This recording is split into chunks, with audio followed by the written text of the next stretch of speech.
Hello and welcome to Box with Lizzie. Do you want to introduce yourself? Yeah, my name is Mia Carmen. I'm a singer-songwriter based in the UK. I'm 19 years old. I started releasing music and working with my producer, who's amazing, Fuji Hideout, in September of this year. And yeah, I've been posting on social since March of 2025. Well, Mia, it is such an honor for me to interview you today, so let's get started. So I want to ask, how did you first get into music? So I've been a lover of music as long as I can remember. I've always really enjoyed listening to music. I was kind of singing, to use the term very flexibly, from when I was very, very, very young, like 2 years old. Um, but I started doing gigs and actually singing in like public places because I always really struggled with performance anxiety when I was 15. So I did my first ever pub gig at like a really small pub near my house in my hometown when I was 15 years old, and then from there I just got really lucky. Growing up in a small town and like word of mouth meant that I got to play in a bunch of different small pubs in my area. And yeah, like I just realized from that I had such a love for performance once I could get over that fear that I had, and it's never really gone away. And I think once you start doing it, like a lot of people say this that I've spoken to as well, you don't want to ever go back. So you get that love for performance and it never ever goes away.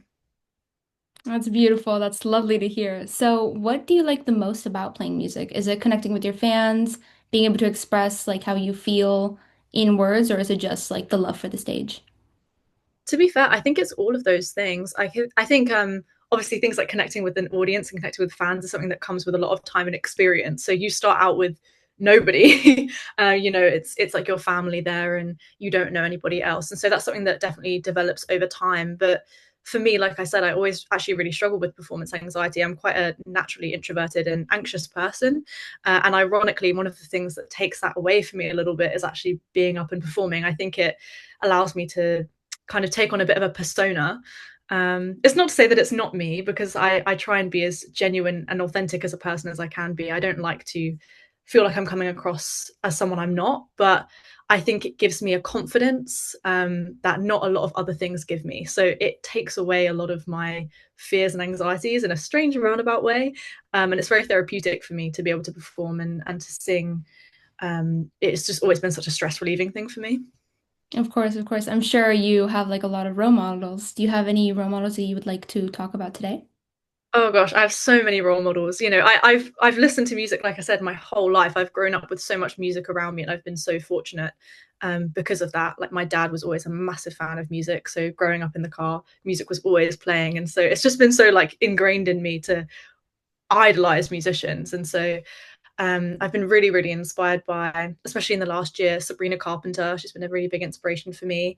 I've always been a really big fan of Lana Del Rey and Wise Blood as well. I think they've collaborated a couple of times. They're quite good friends. They're both amazing artists. I have so many role models, and I've been so lucky to go and see so many of their concerts and feel so inspired by seeing them in person. So yeah, like the list is endless. Which of your role models have you seen in concert? I go to many concerts. I do joke quite often that the only reason I work is so I can pay for concert tickets, which is, of course, an exaggeration. But I've seen so many concerts. I've been very lucky. I've seen Lana twice now. I'm a big fan of a band called Bleachers. I've seen them, I think, 3 times. Um, yeah, I'd go to as many concerts as I can. I find it very inspiring for myself as well. Of course, concerts are a beautiful place. So, what is your process for writing music? I would love to say that it's like fixed and methodical and that I sit down and I write lyrics and it just kind of takes it from there. But for me, my process of writing has been very, very different depending on the time of my life and what I'm writing about. So I have been writing music since I was probably 12 or 13. But of course, that's not the kind of writing I would release and put out into the world. But it's definitely changed a lot and evolved a lot through time. So there are some songs like Chloe, which came out in September, where I sat down and I had some inspiration from somewhere within me, and I just wrote it all in one sitting. So I wrote Chloe in about 25 minutes. Oh wow, Um, that's very impressive. And I literally just sat down and I wrote it and I put chords to it, and it kind of happened. Um, so some things kind of come out of you in that way, but other songs, it is a bit more methodical, where I've sat down and I quite often will have a lyric in my head. So it happens quite a lot when I go to see live music because I find it very inspiring. If I'm at a concert, sometimes I'll be inspired by something I've seen or I've heard, and kind of a phrase will come into my head, and that'll be a lyric that I then run with and write with. Or I might get something similar with like a melody, where I get kind of a melody stuck in my head, and I'm humming it over and over again, and I want to do something with it, and so something comes of it. So for me, it really varies depending on what the song is, what I want to write about, and what's kind of inspired the process. But yeah, I know some artists, they're like, they write a poem first and they kind of evolve a song from that. And I've done that before as well. But for me, it seems to be quite a spontaneous and random process. And I just try and now, I used to want to have a more methodical process and like make a conscious effort to do that. But now I think I just kind of run with where my heart takes me, because that seems to always have the best results. Well, and that makes your music very unique and it makes you different from other artists. But I've been wanting to ask this since we first connected. What do you hope to achieve with your songs? Because I know every single artist has their own different like way that they want to produce the own different reason why they produce music. Either they want to share their stories or they want to connect with fans. Do you have like a specific thing that you want to achieve with your music? Well, to be completely honest with you, I'm coming back to music now after a long break that I had when I was like in school and I was like doing my A levels. I stopped doing gigs and things like that, and then I came back to it quite spontaneously, whilst I was in my first year of uni, in, like I said earlier, March of this year. So for me, I started out with no real goal, because I actually didn't anticipate that I would be in this position now where I've had the privilege to release music and actually put it out into the world. That's something that always felt very distant and not possible for me. So I think it's something that I'm still figuring out as I go, because it still feels very, very new and fresh. But what I will say is that I've always felt that music is the thing that makes me feel the most seen and most connected to other people. I don't find it particularly easy to connect with other people because I'm quite a shy and reserved person. And so it's always the thing that's made me feel closer to other human beings. And so my only hope is that through the music I'm writing and I'm putting out in the world, it helps other people feel the same way that other people's music makes me feel, which is just heard and seen, and gives them a sense of community as well. That's something that's felt really important to me. That is absolutely beautiful, and it's a beautiful reason to want to make music. So going back to earlier, you said you have a lot of role models. So do you have a dream artist you would love to collaborate with? At the moment, it's definitely Sabrina Carpenter. I have I been a think that's big fan. everyone's dream. I have been a big fan of her since 2015. Oh, me too. Um, I know lots of people discovered her during the short and sweet era, but I have been like streaming her consistently since her first ever Locked album when she was in. 14 or something. So for me, she's one of the artists that I would really, really love to work with, especially because I feel at the moment I'm really enjoying writing pop songs. And I feel that our styles are quite adjacent. I really enjoy a more 90s inspired sound, and that's something that she's definitely channeled as well in the last year. So she would be my dream collaboration with the way my music is right now. Okay, that's beautiful. So has your music taste changed since you started making music? Because I know a lot of artists, they will go from being super into pop and then they start making music and they have a complete genre shift. Has that happened to you? um I would say, I think it's changed in the sense that the topics I write about have changed quite a lot, but I think my style has maintained to be quite consistent, actually. Um, I've always been a really big fan of pop music, and it's not something that I've massively deviated from, in my personal style. But I do think that the style of writing has changed quite a lot. So I, when I was a lot younger, songs that are not out in the public domain, they were a lot more autobiographical. I would write a lot more about myself and my own experiences. And now I tend to write about those things in a much more veiled way. I will write from the perspective of somebody else, or I'll satirize my own experiences. So my most recent release, which is called Nobody's Perfect, Maybe Me, which came out in November. It's a song about having an absolutely massive ego and thinking that you're better than everybody else and asking the world from other people. And that is something that is the complete opposite to the way that I view the world and how I see myself. And so it's things like that where there's still something autobiographical injected in that, but it's written from a third person detached perspective.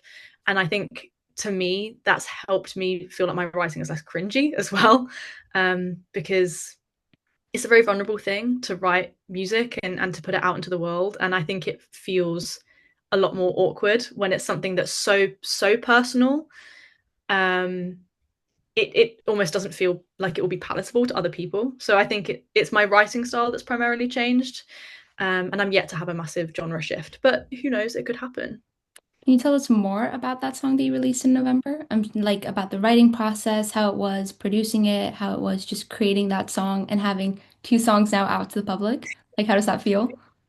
It feels crazy. It's still something that I'm really struggling to wrap my head around, especially because um, the people around me have been so supportive.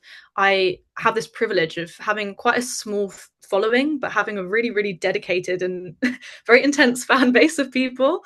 We have like a group chat with like about 50 people in it, and they are the most intense ride or die people. So I'm so grateful to them. Because they love that song. But yeah, it was so much fun to write. I sat down with my producer. I think we wrote it in probably June of this year. And we sat down and we wrote it together. And I just wanted to write something that, like I said, was the complete opposite of how I'd see myself, something so ridiculous. And I was very inspired at the time by like the whole Short and Sweet album, really. And I'm obsessed with Sabrina's satirical writing style and how she does that so effortlessly. And I wanted to kind of emulate that in a way, but put my own spin on it, of course. And so, yeah, we sat down in the studio and we just started writing. And I just wanted to write something completely outrageous. And a lot of the lyrics that have come from that song that are people's favorites, like you can see right through it, assuming you're not imbecilic. Where people were saying, "Oh my gosh, I'd never heard the word imbecilic in a song before." It came from me scrolling on Rhyme Zone, looking for a rhyme, and saying, "Oh, imbecilic, that would be so stupid," and then being like, "Oh wait, that actually works, and it's really funny," and putting those things in there. So it was so much fun to write. It's probably my favorite song that I've written collaboratively with somebody else because it was just so funny. And yeah, producing it was fantastic. Like I said, it has that 90s sound that I really love that my producer is absolutely amazing at doing. He makes the most incredible 90s inspired music, so he gets the vision perfectly. And yeah, it's been so much fun, that song. I love it so much. Do you think 12-year-old Mia would believe that now you have two songs out and you have a growing fan base, you're being Oh, interviewed? Like, no, definitely not. I always actually saw myself as very much a side character or like a backing vocalist. So to actually have had the opportunity this past year to put myself in a bit more of a main artist role has been very foreign to me, and it's been really exciting and one of the best experiences of my life. But it's still definitely something that I'm struggling to wrap my head around. And as things get a lot more exciting and as the horizons broaden a little bit and you get more opportunities, it feels very much like a pinch me moment that's happening every 5 seconds. And it really is a dream to be living. Yeah. I can imagine. Can you tease any new music or any gigs or anything happening in 2026? Um, I would love, well, actually, at the moment, my goal is before the end of 2026 to have at least booked my first headline show. So I'm really hoping to do that. And I'm going to work really hard to try and make that happen, however that might look and wherever it may be in England. I'm not sure, but I'm going to try and make that work. So that would be my absolute goal. But at the moment, my plan is to come out with a new song very soon in 2026. I'm hoping at the end of January or at the very beginning of February. And I'm also currently working on a very exciting feature track with one of my really good friends. I think quite a few of my followers will be able to read between the lines and probably guess who that is. But yeah, I've got some really exciting stuff coming, and it's just, yeah, like I said, I'm living such a dream, and it still doesn't feel real to me at all. I don't know when it's going to sink in that I've been making music and putting it out into the world, but when it does, it's going to be crazy. It's so exciting to hear. So, is there something that you want to say to your fans, fellow musicians, or even to your younger self?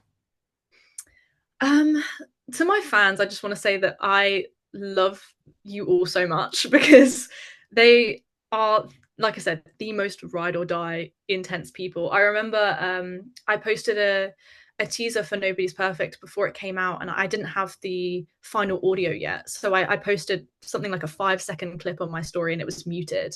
And it was just something like, oh, guess what's coming? And it was just like a teaser for it, and people were lip reading it, like they were in deep trying to figure it out. So I just love them so much, and I feel so grateful because in the beginning, you're sitting in your uni room or whatever, and you're going on TikTok live, and you're playing to like one person, and it's your mom, and like no one else has shown up. And so I'm always so grateful to them for making it so that I'm never just sitting alone in my room singing to nobody, and making everything possible, because without them I wouldn't have a platform to actually do these things. So I love them so much. And to my fellow musicians, I just want to say that you all continually inspire me all the time.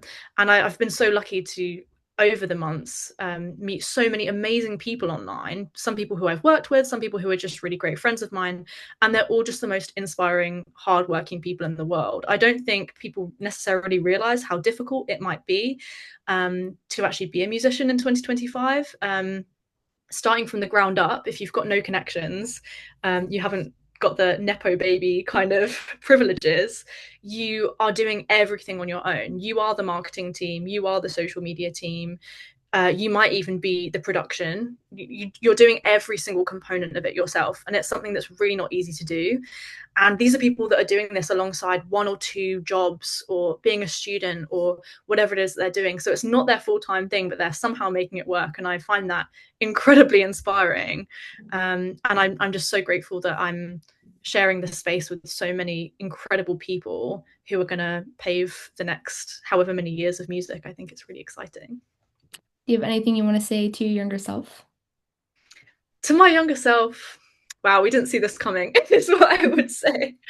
Um, yeah, I this is a very, very different life to the one that I probably pictured myself living when I was very, very young. I definitely never thought I would even overcome the performance anxiety and the stage fright. I don't think I ever thought I would overcome that in the first place. So even just to have sung in public is a big deal. I've overcome a lot of things that definitely really really impacted me at a younger age to get to this point. So um, I just hope I've made her really proud, and I can continue to do that over the next however long life permits me to just release music and to have the best time with the best people.